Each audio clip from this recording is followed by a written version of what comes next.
So now that we've looked at aggregate demand, let's look at aggregate supply. So again, the term aggregate means total or sum.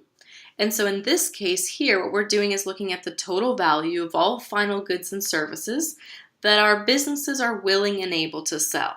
And we're looking at how the amount of goods and services that businesses are willing and able to sell changes as price changes. So if you think about how much businesses are willing to sell of computers, of their accounting services, of hamburgers, we're essentially adding all of that up. And because we can't really add up, 10 hamburgers and 300 computers and 15 cars and 20 accounting services, instead we're doing it in terms of its value. But we need to make sure that we're taking out inflation. So to take out inflation, when we look at aggregate supply, what we're doing is we're going to plot aggregate supply. Let me just scroll past our discussion we had about aggregate demand. We're going to plot aggregate supply. Come on. We're going to plot aggregate supply as a relationship between real GDP, okay, so that total value of all the final goods and services that businesses are willing and able to sell, taking out inflation, and then we're going to plot it against inflation, so our price level. And remember, this price level is essentially CPI. So if you have a CPI, for example, of 120, what does that tell you? It tells you there's been 20% inflation since the base year. So we got to figure out what that base year was. So when we look at aggregate supply, if we graph aggregate supply, you'll notice in this graph it is upward sloping. And aggregate supply is upward sloping for the same reason that supply is upward sloping. Okay. Well, think back to an earlier level. Why was supply upward sloping? Well, if you remember, when we were looking at a single product, here we had price, here we had quantity, and the only thing we were changing was price. We assumed everything else was constant. So when we assume everything else is constant, we're assuming ceteris paribus. Everything else is equal. So if the only thing you're changing is the price you sell it for,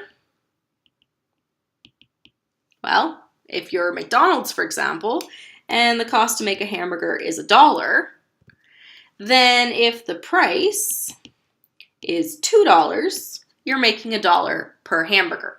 And so there's a certain amount of hamburgers you're willing to sell if you're making $1 per burger. But if the price goes up to, say, $5 and it still costs $1, you're now making $4 per hamburger. That makes you a lot happier. And you're willing and able to sell a lot more hamburgers at that higher price. So the quantity increases when the price goes up because businesses want to sell more at higher prices. Well, aggregate supply is just all of those businesses and all the goods and services they're willing to sell combined.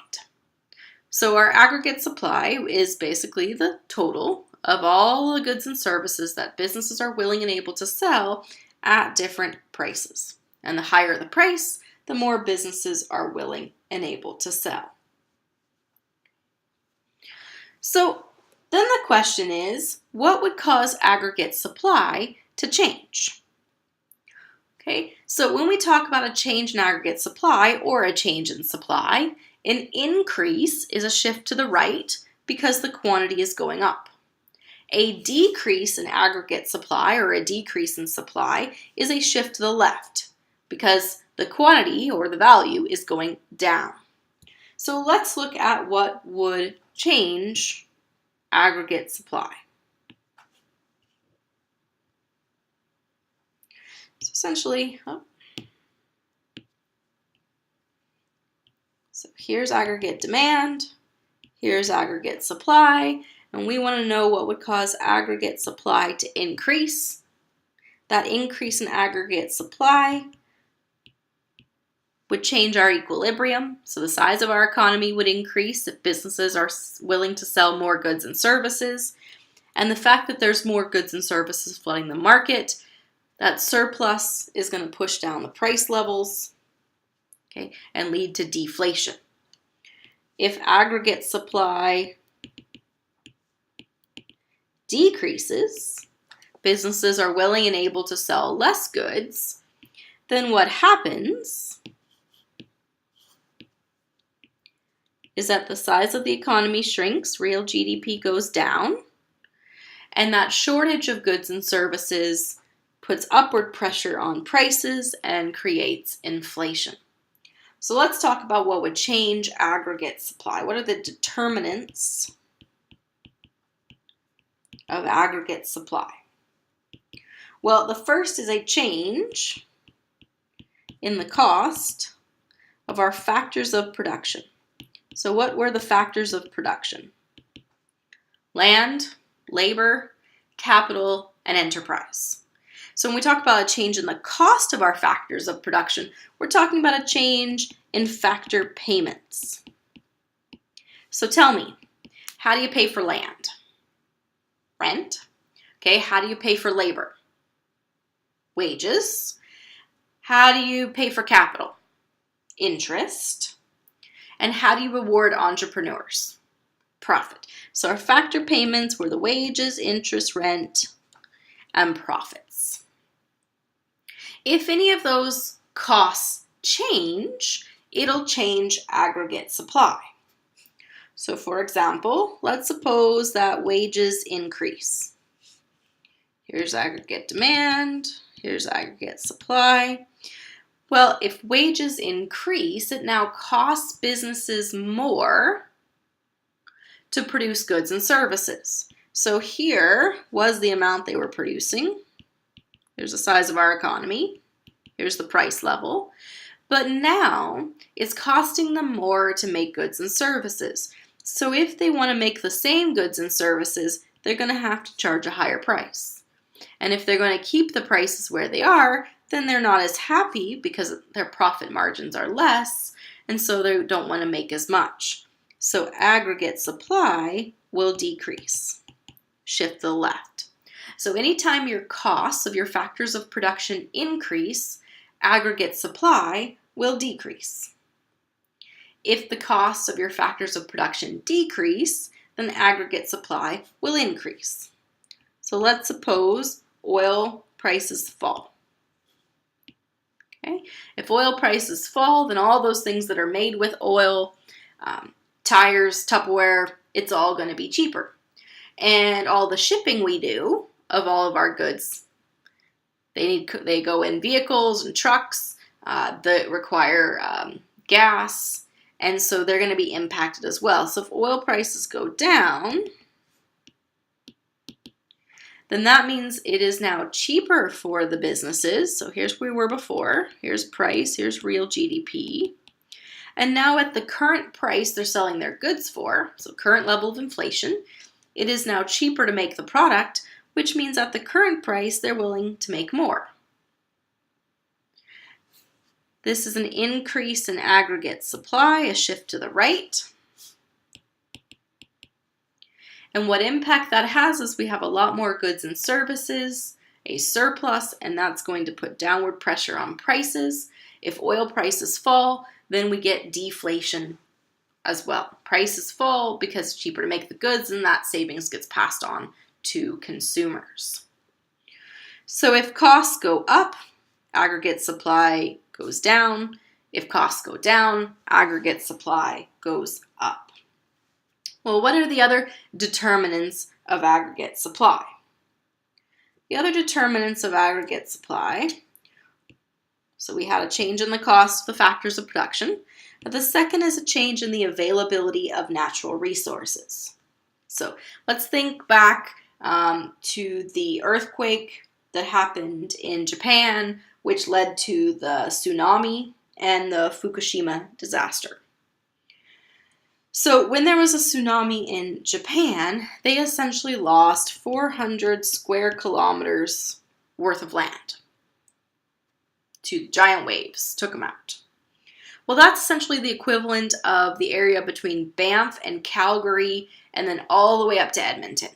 So if you think about that landmass in Alberta, that's huge, right? And in that area that was wiped out by the tsunami, there were a lot of manufacturing plants and resources that were gone. So when we look at, for example, a company like Nikon, so here's the price of a Nikon camera. Let's say it's about $1,000. And here's a certain quantity, let's say 100,000 units they're producing. Okay. Now, when the tsunami happened, it wipes out a bunch of Nikon manufacturing. It impacts what they're able to produce. So if all that land and all those resources are now gone, then what impact does that have? Well, for Nikon cameras, there was that decrease in supply because it wiped out one of their factories.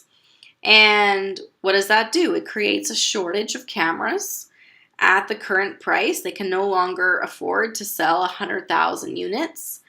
And that shortage causes the price to go up. Then we saw after the tsunami, we saw the prices of cameras go about $500. Okay, well, that's wiping out one factory, but you have to look at the bigger picture. And the bigger picture is they lost 400 square kilometers of land. So all of the materials, the minerals, all of the lumber, everything that they were making their product out of are all gone. Not only the factories, but also the natural resources. And it's not just about one company. We're looking at aggregate supply. Well, while Nikon, they weren't able to produce as much, their price went up. It had a global impact. And it had a global impact because if we look at Toyota, okay, Toyota factories in that area that was wiped out, they used to make paint that had special flecks in it. And when that factory got wiped out, then that means no special paint. Well, that not only impacts Toyota and their ability to make cars, but GM, Ford, all these companies worldwide, they bought that paint. And then they weren't able to make those vehicles. So there was a shortage of certain colors of cars afterwards, even if it wasn't even a Japanese product. Now, Toyota Prius, they were all made in that area that was wiped out. And so, of course, the Toyota Prius, there was less of them available. Toshiba, Sony, Toyota, Nikon, all of these companies produce in this area that was hit by the tsunami. And all of them saw increases in price because of those shortages that were created. So if we're looking at a country like Japan, here's aggregate demand, here's aggregate supply. If they lose natural resources, they lost 400 square kilometers of their country, then there's a decrease in supply of all kinds of goods and services, and that creates inflation countrywide.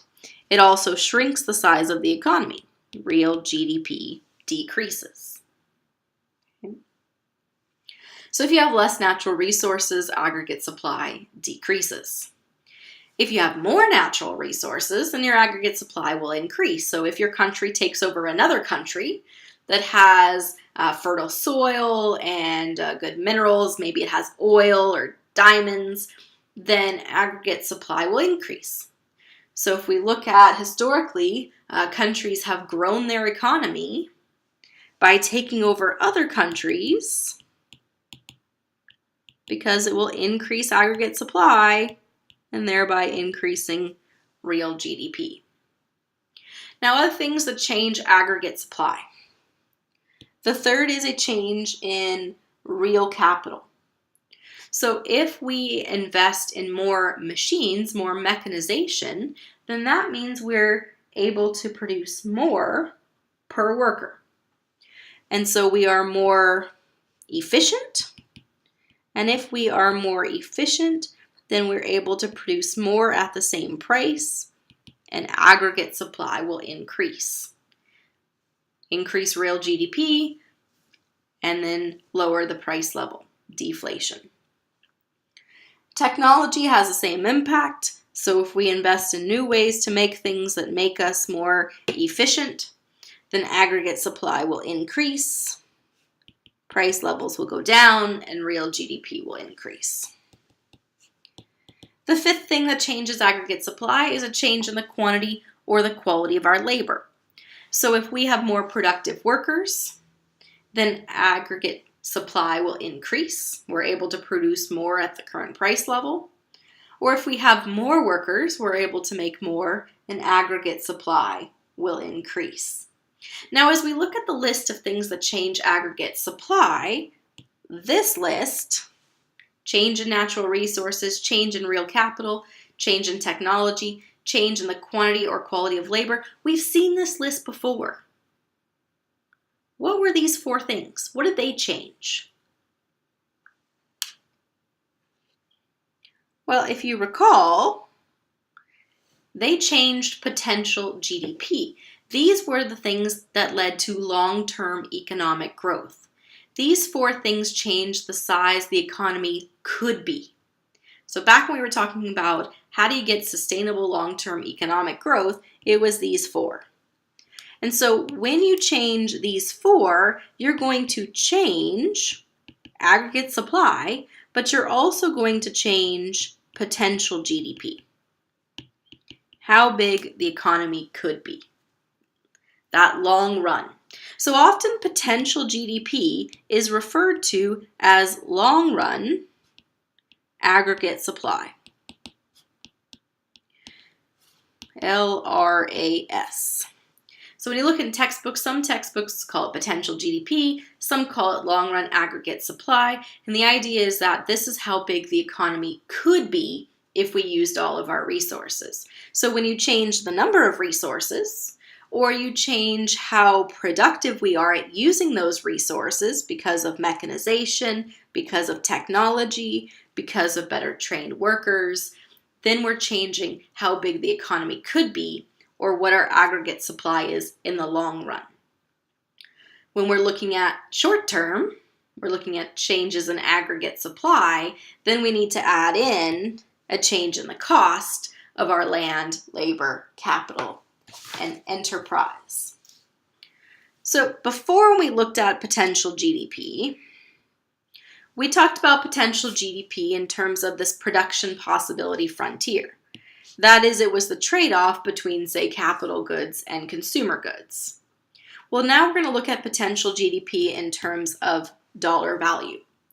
So this is the total value of goods and services that we could produce in our economy if we used all of our resources, all of our land, labor, capital, and enterprise.